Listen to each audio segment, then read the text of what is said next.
In this video, we will be implementing the attack scenario by going through each phase of the cyber kill chain, which was discussed in the introductory video. We will also look at how osquery has been configured to detect the attack techniques that are being implemented, and lastly observe the results that have been logged by osquery.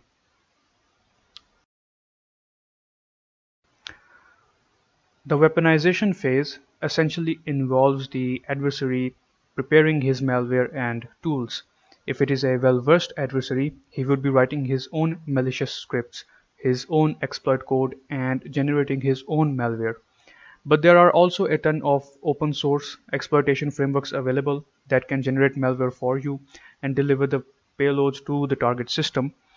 And these frameworks essentially use a predefined set of templates and modules to generate the malware.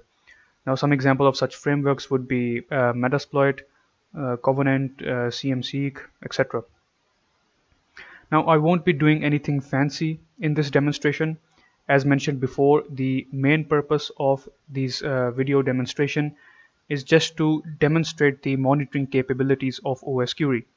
So I will mainly focus on the configurations of osquery, how osquery has been configured to detect malicious behavior, and I will focus on the logs and the result that the tool generates.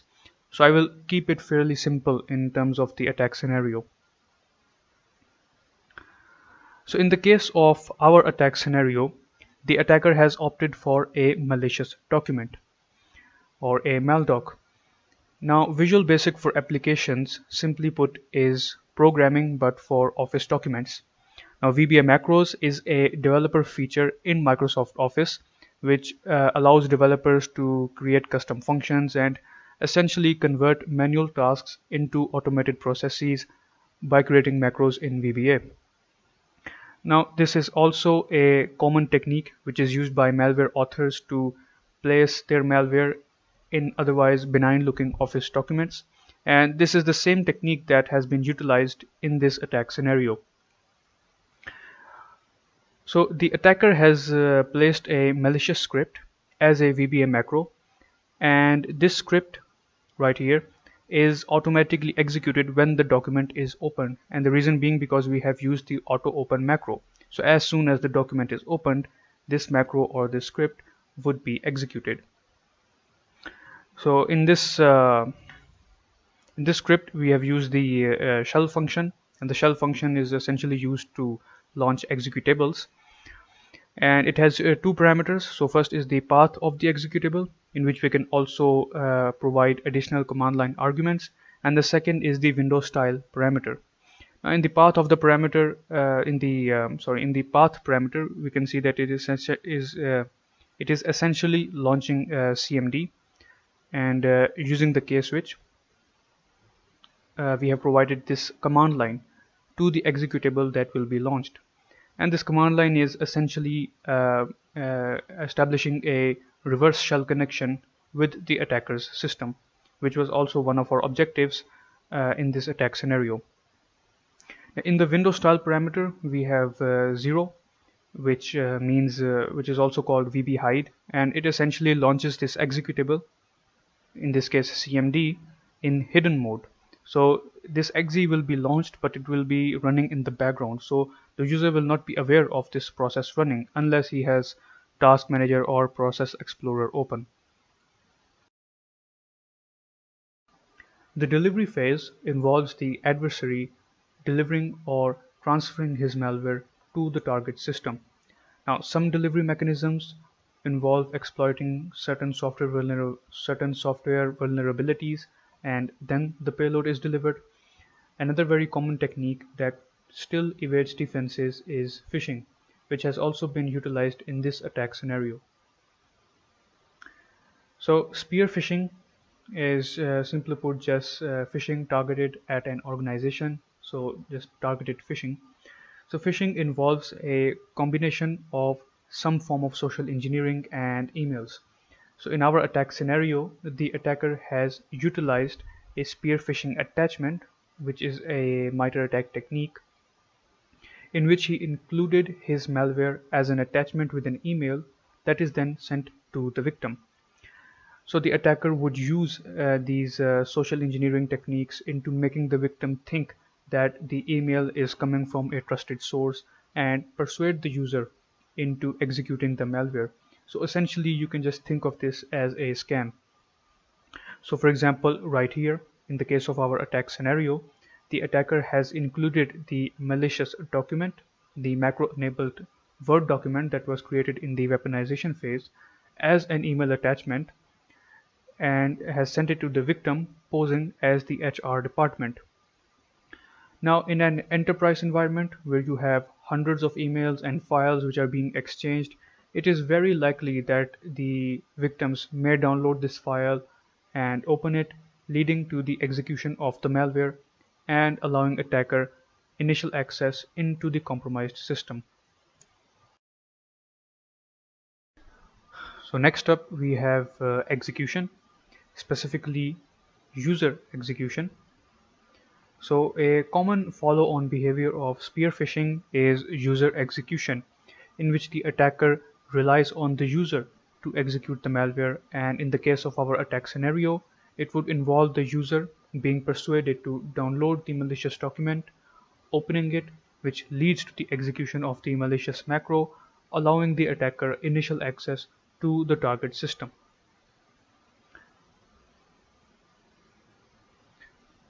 Now, by default, macros are disabled in Microsoft Office, and this is a developer feature that has to be enabled, obviously for security reasons.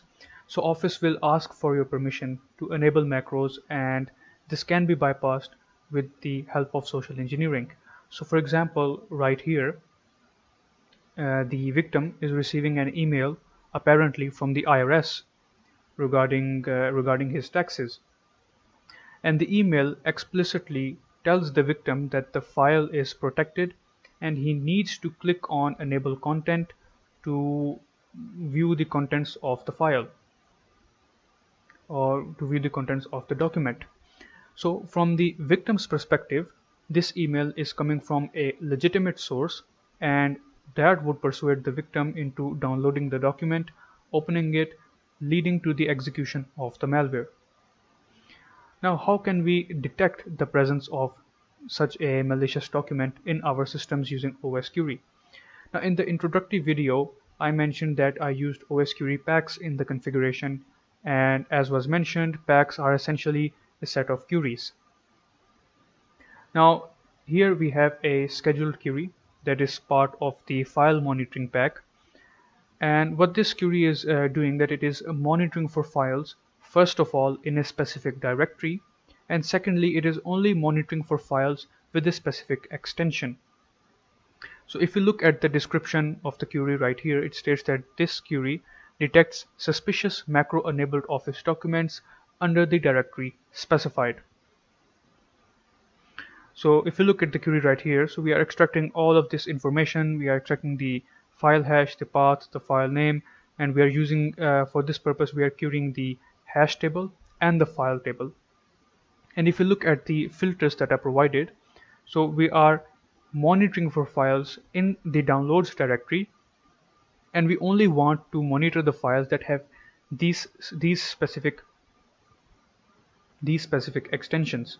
So for example, all files with docm, xlm, xlsm.m extensions, we need those files to be monitored and logged because these extensions are related with macro-enabled Word and Excel documents.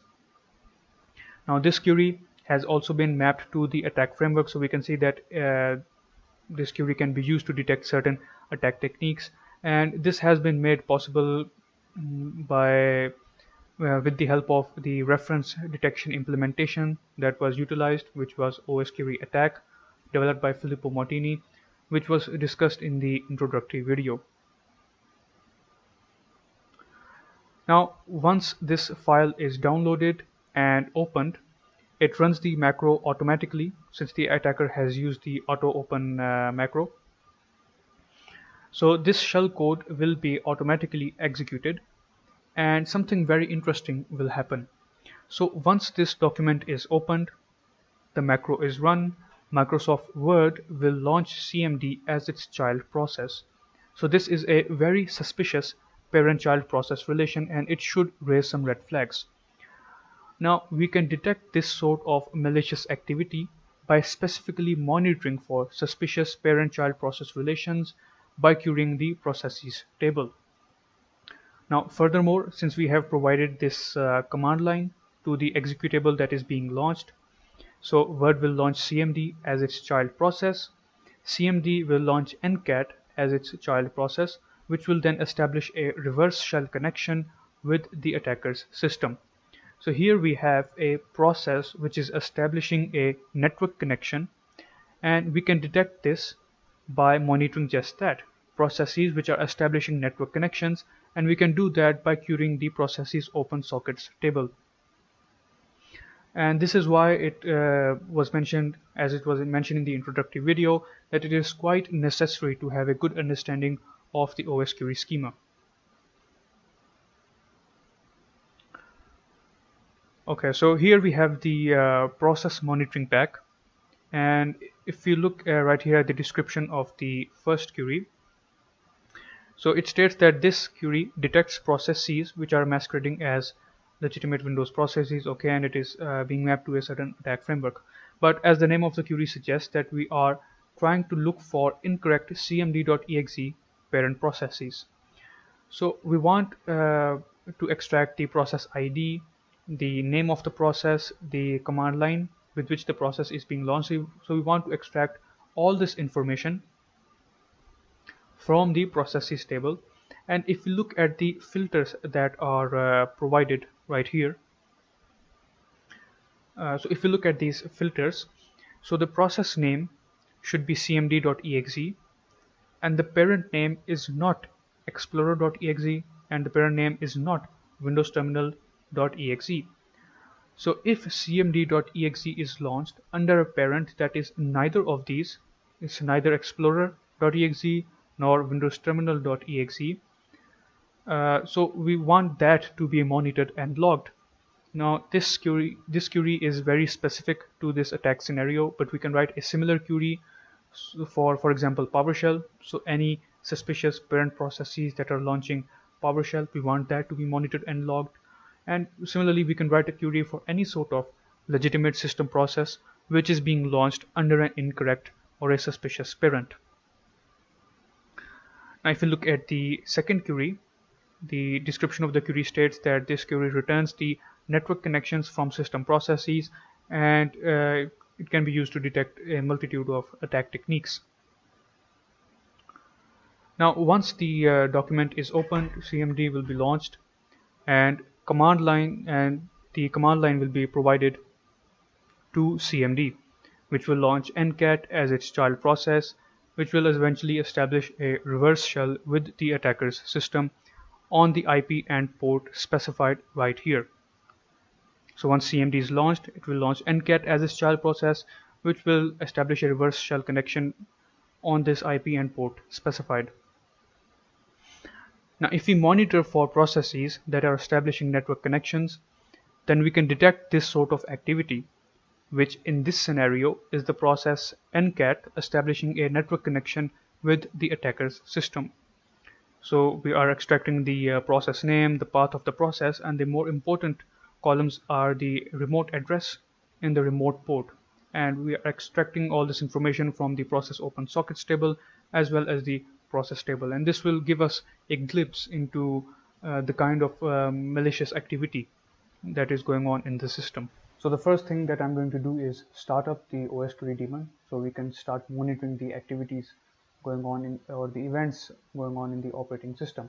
So the daemon is capable of processing a number of command line switches. So in this case, we are using the config path switch to provide the daemon with a configuration file, which was presented in the introductory video. And we are starting up the daemon in verbose mode. So let's start up the daemon. Okay, so we can see it's giving us a lot of things, and it has already started executing the queries. So found result for initial process monitoring network connect query from the monitoring process pack, and so on. So it has already started collecting a ton of information. And if we view the contents of the log directory, we can see right here that it has generated a .log file, and this is where it is recording all the results in JSON format. So what we can do is read the contents of this log file in real time to get a better idea of how osquery is detecting certain events as they are unfolding. So get content osquery d dot log, and we can use the wait parameter to view it in real time as it is being updated. So you can see it has gathered a lot of information. Okay, now this is the malicious macro-enabled Word document that the attacker generated in his weaponization phase, and we can assume that this document was sent to the victim via some form of spear phishing emails. So let's go ahead and download this document. So let's save this file. Okay, so if we go to the downloads directory, so we can see that this probably malicious Office document has been downloaded. Now, since we have set up a query responsible for monitoring the specifically malicious macro-enabled Office document, so we can see right here in this result right here, we can see that it has detected the presence of a malicious macro-enabled Office document in the downloads directory, and this is a result of the query that was part of so this query is part of the file monitoring pack, and the query was specifically monitoring for the downloads folder, and we can see that it has detected the presence of this macro-enabled Office document because we were specifically looking for in the downloads directory files that have these specific extensions. All right. Now, since it was previously shown that this document contains a malicious macro that initiates a reverse shell connection with the attacker system. So let's set up a listening port on the attacker system. Okay, so here we have a netcat listening on port 1024 on the attacker machine. Now, once we open up the document, what we would be expecting is the reverse shell connection to be initiated and cmd.exe to be returned on the attacker system, thus allowing him to remotely control the compromised system. So let's open up this document.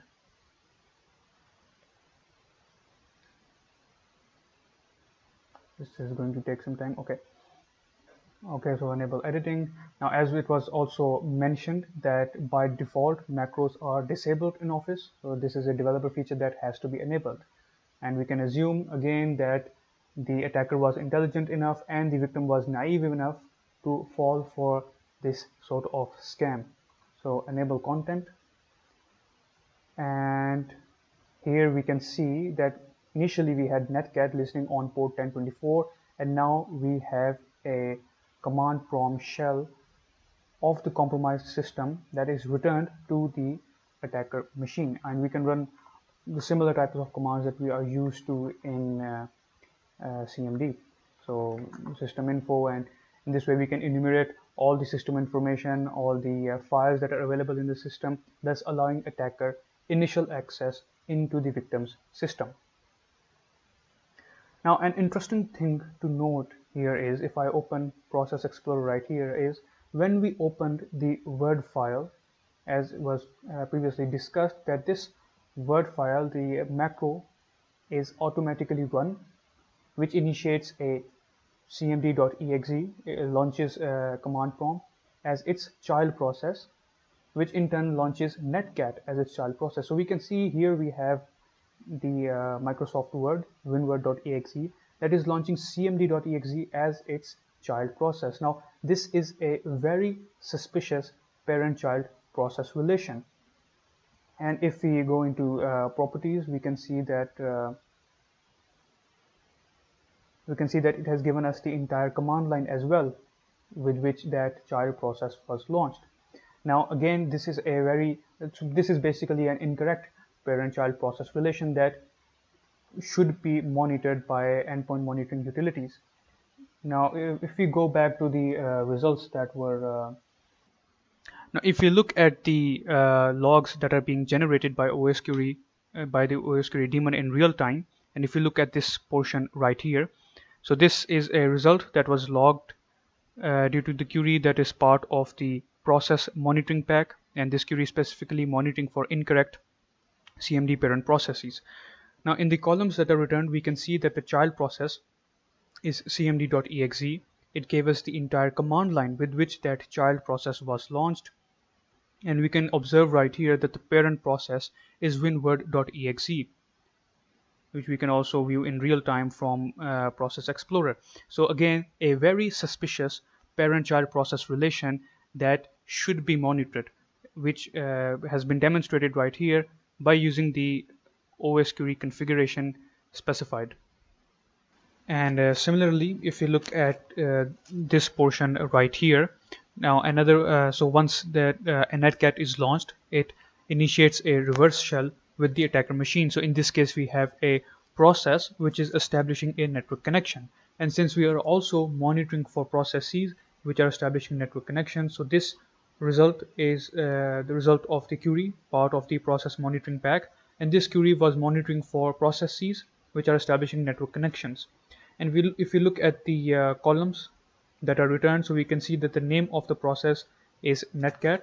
We get the path of where the executable lies, and the important thing to note is we get the remote address and the remote port. So this is the IP and the port on the attacker machine with which that remote shell has been established. So again, we are monitoring for these sort of adversarial activities that are going on in the operating system using osquery. So here we have the JSON logs that were produced by osquery.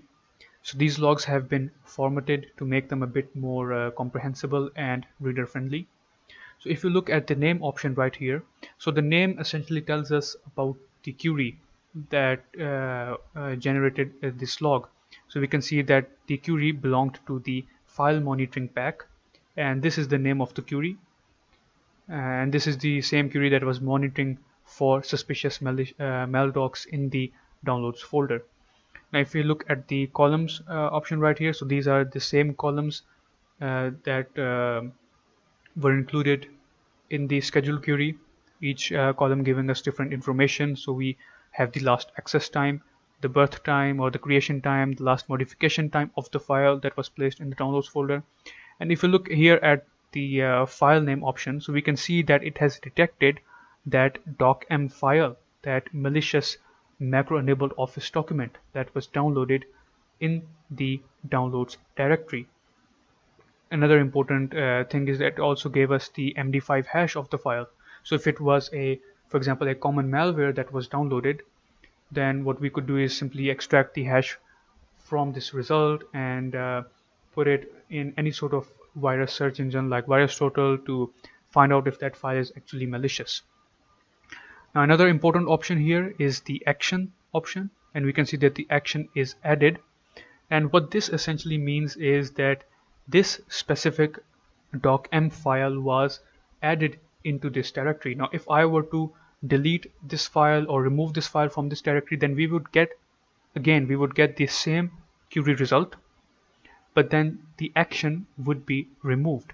And this again ties back to how osquery is configured to monitor these systematic changes and how osquery only logs the differentials in the query results. So next up we have two results or logs from the which are a result of queries that belong to the process monitoring pack. So the first result right here, or the log JSON log right here, is from the process monitoring pack and specifically is a result of the cmd.exe incorrect parent query. So in this query we were monitoring for all processes except for Explorer or Windows Terminal.exe that are launching CMD as a child process. And if you look at right here, the child process is cmd.exe, the parent process is winword.exe, which is Microsoft Word, and it also gave us the entire command line with which that child process was launched. So here Windows launched a CMD as a child process, and using the osquery configuration shown in this demonstration, we have successfully monitored and logged such an activity. And we also get the process IDs for the child process as well as the parent process. And we can see that the action is added. This means that this process was launched. Now the next snapshot right here, again this is from the process monitoring pack and specifically is a result of the process network connect query. Now as was discussed previously, that once that document is, that malicious macro enabled document is opened, the macro is run, Microsoft Word launches CMD as a child process along with this command line, and CMD then launches NCAT as a child process, which then establishes a reverse shell with the attacker system. So here we have a process which is establishing a network connection, and as shown previously with the configurations and the queries that we have utilized, we can see that we have also monitored and logged that activity. So here we have the process, which is NCAT. We get the path of the process, which is obviously in program files. We get the remote address and the remote port on which that network connection was established, and this is the attacker's IP and the port on the attacker system with which that reverse shell was established.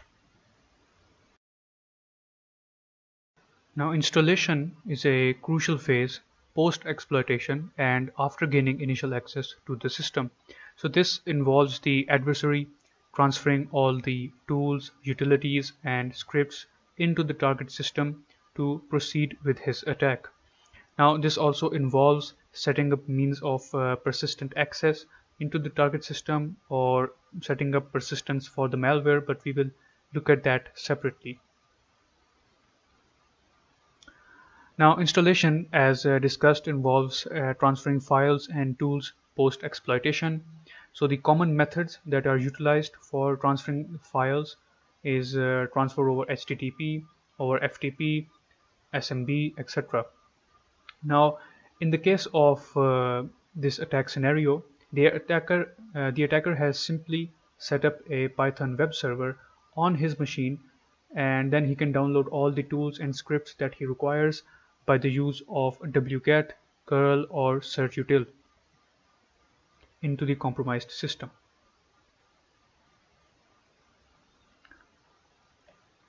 Now if we look at the snapshot right here, we can see that the attacker on his attacking machine has set up a simple Python web server on the port 5555, and here we can see that these different files and scripts are being downloaded into the compromised system. So a keylogger.exe has been downloaded, and this was the main objective of the attacker, which was discussed in the attack scenario in the introductory video.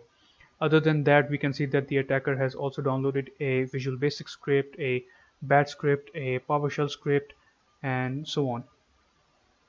Now how can we monitor for these files that are being downloaded into the victim machine? And we can do that by using a query such as this one. So this is again another query from the file monitoring pack, and if you look at the description, it states that this query detects suspicious scripts under the downloads directory or any directory which is specified.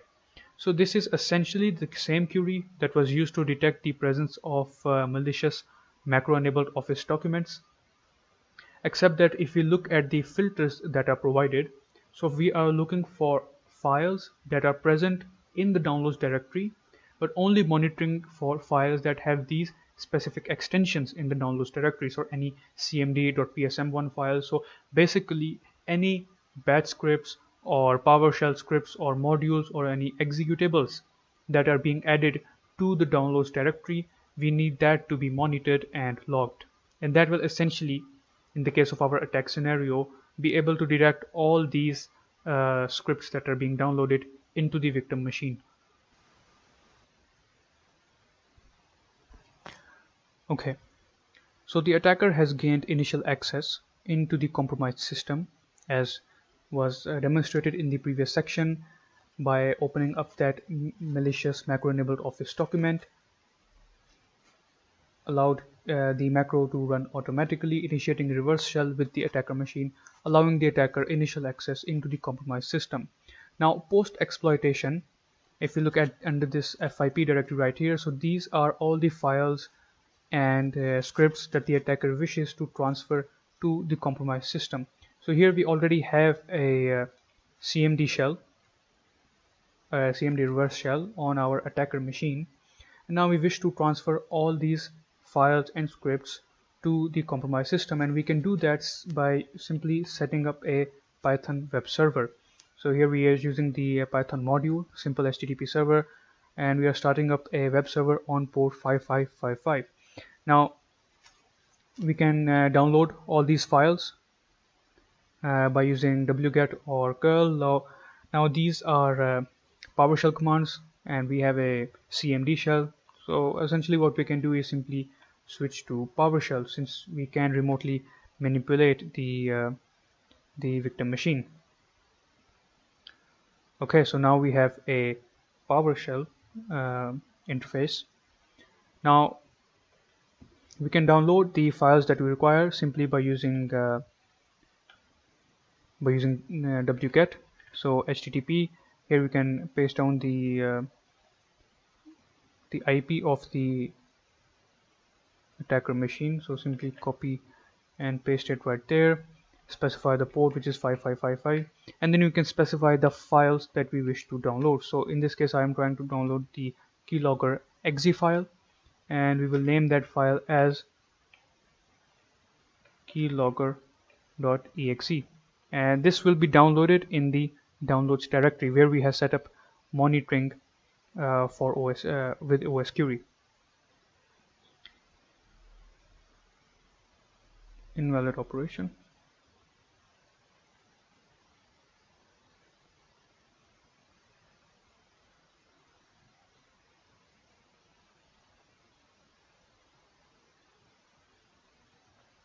Okay, so we made a spelling mistake, so you have to be very careful for the spellings, that you have to spell the files as is. Okay, so we made a mistake in the spelling. So it is keylogger, so HTTP, paste down the IP of the attacker machine, specify the port, the file that we wish to download, keylogger.exe, and name the file as keylogger.exe. And hopefully now we would have it downloaded. Okay, so we can see that our web server received a HTTP request to download this file, and if we enumerate the contents of the downloads directory, you can see right here that the keylogger executable has been downloaded. Now simply we can download all the other scripts that the attacker wishes to utilize in the compromised system.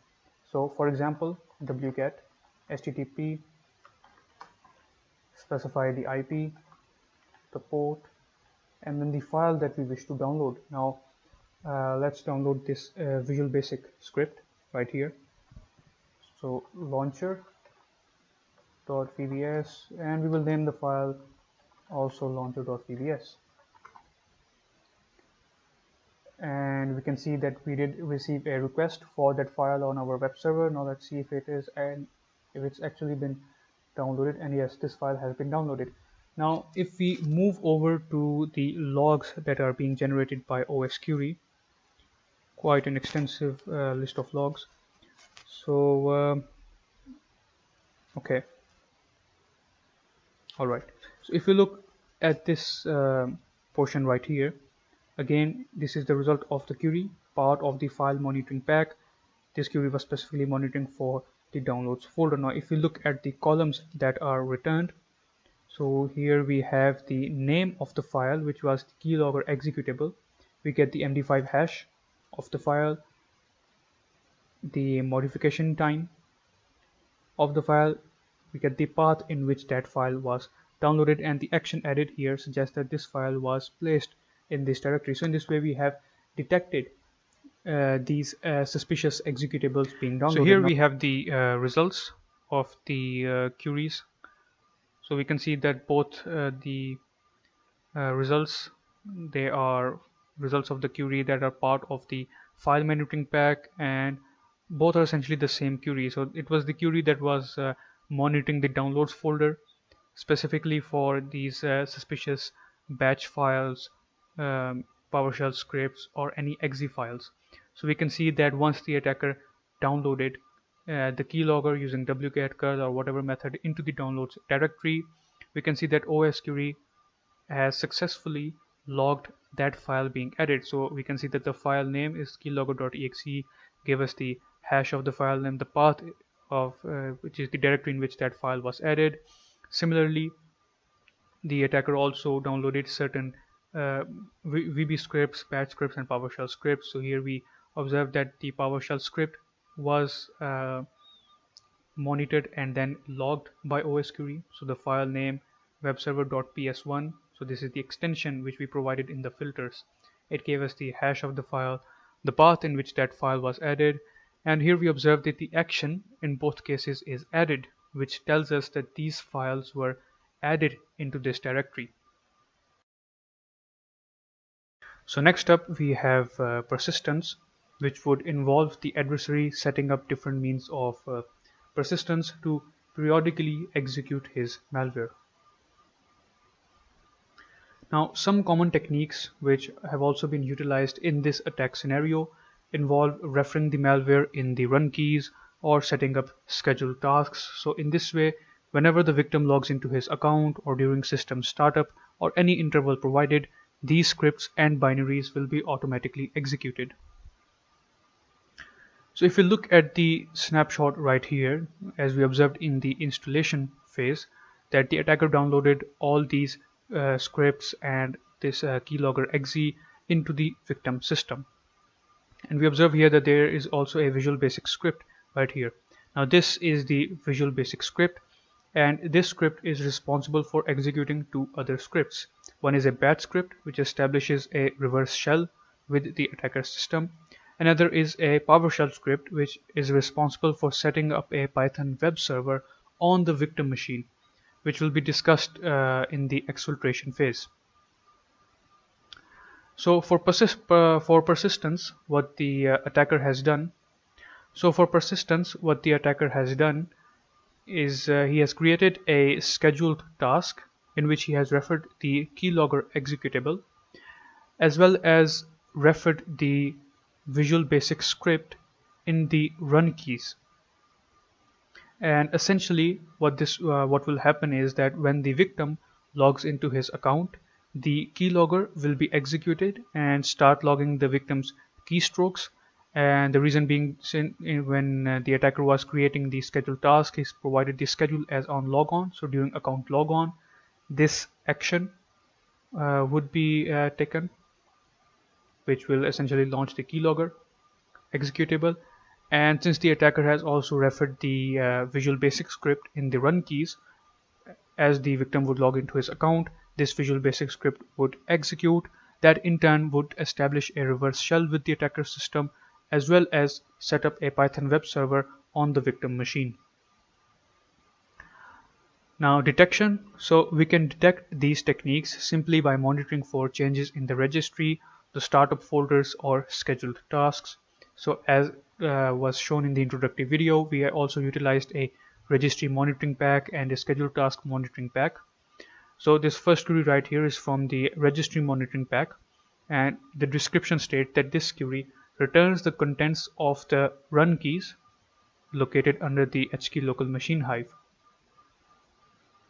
So if we look at the contents of this query, so we are looking for the we are extracting the name, the type, date, and all this information from the registry table, where we have provided a filter. So the key should be the run keys under the HKey local machine hive. So essentially this query is responsible for monitoring any modification that is made to the run keys. Similarly, we have another query which lists the scheduled tasks except for scheduled system tasks. So this query from the scheduled task monitoring pack is responsible for monitoring the scheduled tasks. So we are extracting the name, the action, and the path of the task from the by querying the schedule tasks table, and we have provided a filter, so we're excluding all tasks that have Microsoft within their path. And the reason being, we want to exclude certain tasks that have been set up by the operating system, just so we can more precisely detect the malicious activity. Now, the techniques that were discussed for setting up persistence in the compromised system, like for example modifying the registry, setting up scheduled task. Now, to perform these actions, we require administrative privileges. Now, this shell that was returned to the attacker does not grant him administrative level privileges. So before utilizing these techniques for persistence, the attacker would normally utilize some other methods to escalate his privileges. So for example, using some kernel level exploits for privilege escalation. Now, just to keep things fairly simple, we will not be going into privilege escalation. Instead, we will be implementing those techniques, for example, modifying the registry, setting up scheduled task on the local system, just to get a glimpse into how osquery is monitoring and detecting those sorts of activities. Okay. So here I have an administrative command prompt. So one technique for persistence that was discussed was modifying the registry, specifically the run keys, and the attacker referring his malware in the run keys. So in that way, whenever the user or the victim logs into his account, the malware is automatically executed. Now, to modify the run keys, uh, we can simply uh, we can simply use this command. So in this case, we are adding something to the registry. So here we have the path in which we are modifying, so it is under the HK local machine hive, and we are modifying the run keys. Now the value that we are adding is a reverse shell, so this is not actually true. We can change it to keylogger. So for example, I can name this as keylogger. So this will be the name of the new value that is being added. This is the type of the key, and here we have in the data switch we have specified the action to be performed. So during system startup, the keylogger program would be automatically executed and start logging the keystrokes of the victim. So we can see that the operation completed successfully. Now if we go over to the osquery logs, now we can see that this monitoring of osquery is quite extensive, and it becomes quite tedious to monitor it in real time. Now, just to make it quite simpler, we can use the find string.exe to specifically look for the things that we wish to extract. So in this case, we are modifying the registries, and if we so what we can do is simply look for any sort of logs that have been generated that are modifying the registry. So I can just type in run and see the results that I get. Uh, all right, so if you look at this last portion right here, we can see that this is the result of the query, which was part of the registry monitoring pack, and this query monitors modifications in the run keys. And here we get the data in which the attacker referred his malware. So the keylogger program, we get the modification time, the time at which the key was modified. So the name that we provided was keylogger, and the type of the key. So we can see that the attacker modified the registry by referring his malware to the run keys to automatically execute the keylogger program, and osquery has successfully detected such a change in the operating system. Now we can also view this by opening up the registry or the registry editor. Okay, so here we can see we are under the HK local machine hive under the run keys, and this is the value that has been added. So the name of the value is keylogger, and here is the data that we specified, which launches the keylogger executable during system startup.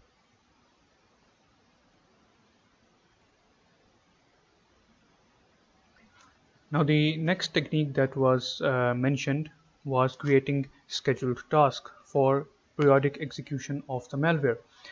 So essentially what we are doing right here is we are creating a scheduled task. The schedule is on log on, so the task should be executed whenever the user logs into his account. So the name of the task is under my task, and we will name it persistence.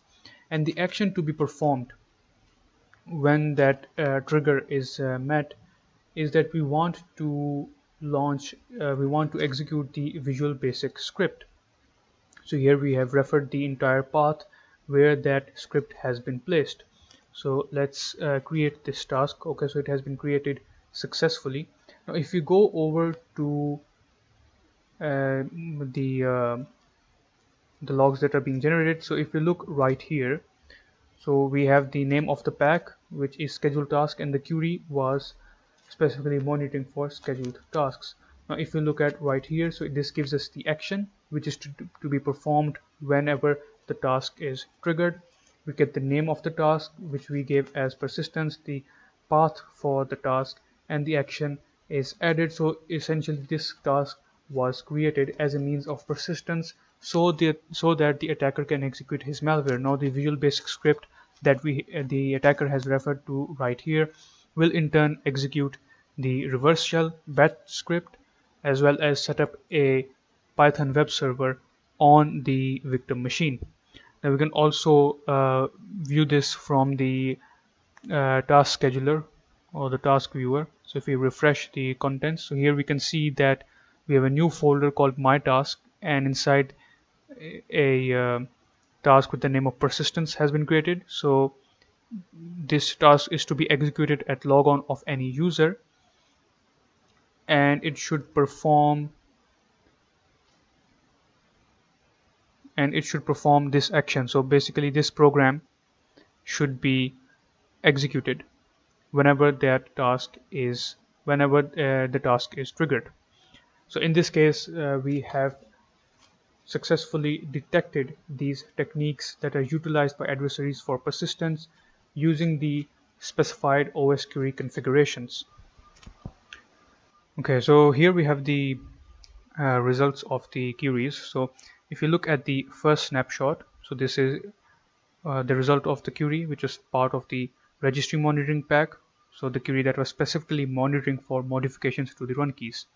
Now we see that when the attacker referred his VB script, his Visual Basic script, into the run keys, osquery has successfully monitored and logged that action or activity. So the data gives us the binary, the file, the executable, whatever that was referred to the run keys, or in the value that was added. It gives us the modification time, when that modification occurred, the name of the value that was added, the type of the key that was created, and so on. And we see that the action is added, telling us that this modification occurred, or this script was referred to in the run keys. And the second snapshot is from the scheduled task monitoring pack, the query that was monitoring for the creation of scheduled tasks.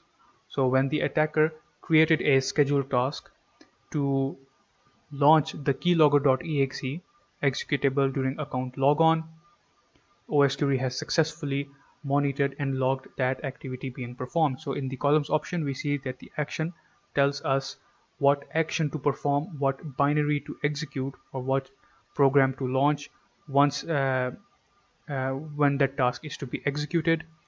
The name of the task, the keylogger, it gives us the path of the task that was created. The final phase of this attack scenario is data exfiltration. So exfiltration mainly involves the attackers collecting data and information from the victim systems to a centralized location, and then exfiltrating or extracting that data to their own systems or some other servers for whatever purpose that they desire. Now this data could be anything from confidential trade secrets, usernames, passwords, to personal files and financial documents. So there are multiple techniques for data exfiltration. Techniques involve exfiltration over commonly used ports, exfiltration over existing command and control channels, exfiltration over alternative protocols, which has been utilized for this attack scenario. So data can be exfiltrated over protocols such as FTP, SMTP, HTTP, SMB, etc. Now we looked at previously in the persistence phase at how the attacker modified the run keys and referred a Visual Basic script. So this is the Visual Basic script that would be executed during account logon, and this script is further responsible for executing two other scripts, one of which is this PowerShell script that is responsible for setting up a Python web server on the victim machine. So essentially what this does is, as the victim would log into his account, this Visual Basic script would be executed, which will set up this Python web server on the victim machine during account logon. And the reason why this VB script has been used is because the attacker wanted to execute these other scripts and tools in hidden mode, and that is what this 0 right here does. It executes all these scripts that are referred here in hidden mode, so the victim will not be aware of these processes running because they will be running in the background. Now how can we monitor such a process, or how can we monitor this activity that is going on in the system? Now one thing to keep in mind is that once this web server has been set up, it will be listening for all incoming HTTP connections on port 8080. So it will be listening on a port 8080 for all incoming network connections. So we can detect this sort of activity by monitoring for processes with the network connections and processes which are listening on ports. So if we look at this query, the process listening query right here, again part of the process monitoring pack. So this query returns the processes which are listening for network connections. So in this query we are selecting the name of the process, the path of the process, the port on which it is listening, the address, and the protocol from the listening ports table, and we are joining it with the processes table. So essentially when the Python web server has been started on the victim system, it will be listening on port 8080.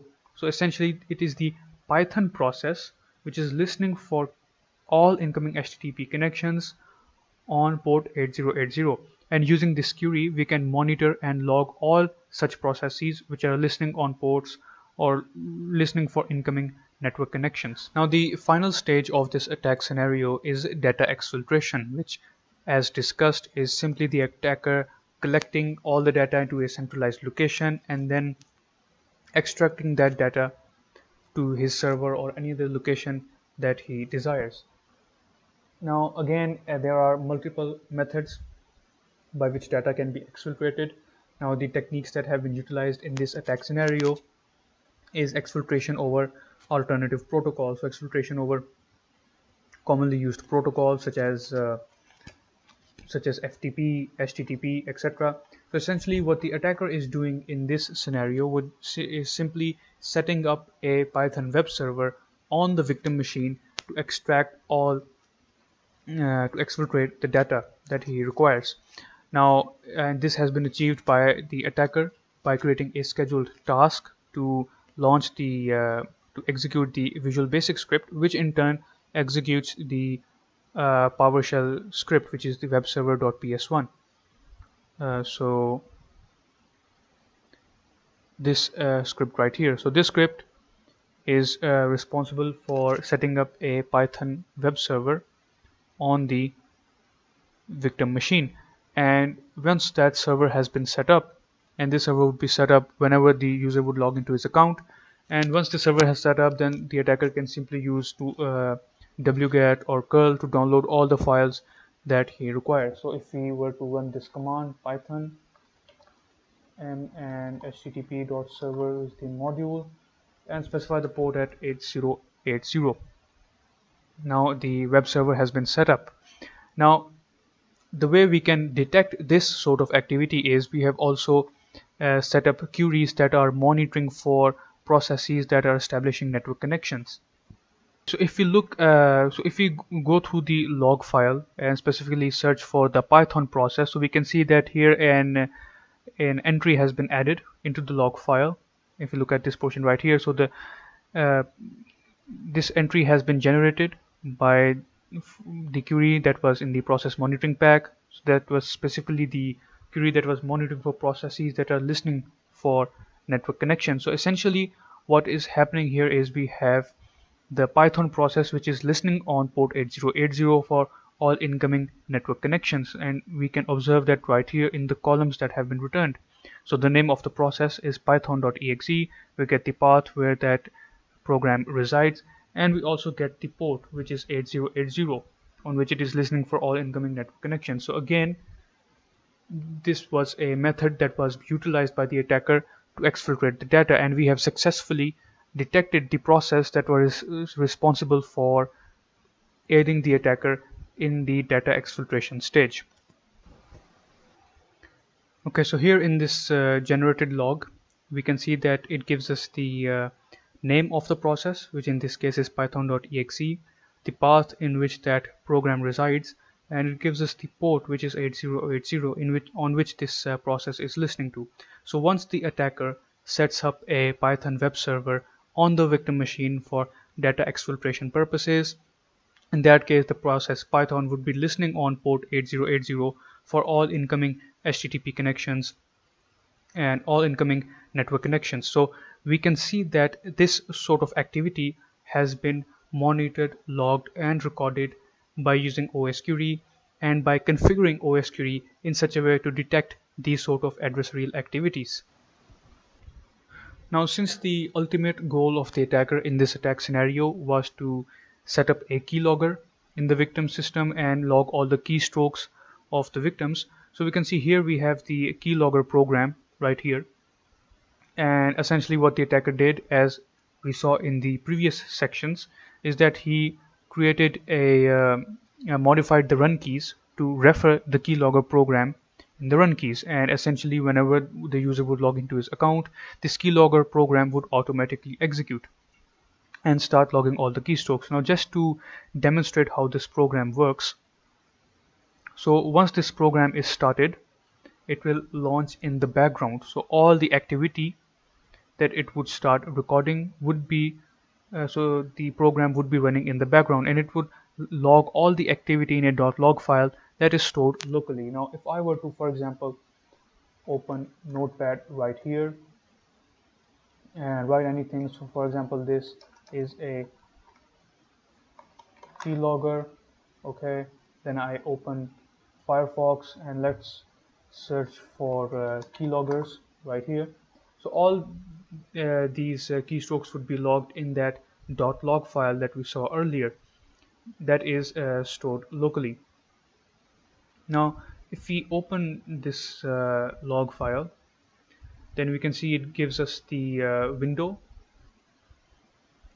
So for example, search. So we searched for the notepad first, and then these are the keys, these are the letters that we entered, the words that was entered into that window. So it gives us the window in which the user is currently utilizing, gives us the date and timestamps, the program, etc., and obviously all the keystrokes that he is logging. So all this is being stored locally, and as we saw in the exfiltration stage, that since the attacker has set up a Python server in the downloads directory, he can simply extract this log file from the victim system or delete this log file. And since we have also set up a persistent means for setting up a reverse shell with the attacker system, he can also remotely manipulate the attacker system. And as was discussed, that this program is also running in the background. So if we open Process Explorer right here and we search for the keylogger process, we can see that it is indeed running, but in hidden mode. So the user will not be aware, or the victim will not be aware of this process currently in execution. So that is all for this demonstration. So that was it for this video. Again, the purpose of this video was to demonstrate the monitoring capabilities of osquery and how osquery can be utilized for endpoint monitoring and for security purposes.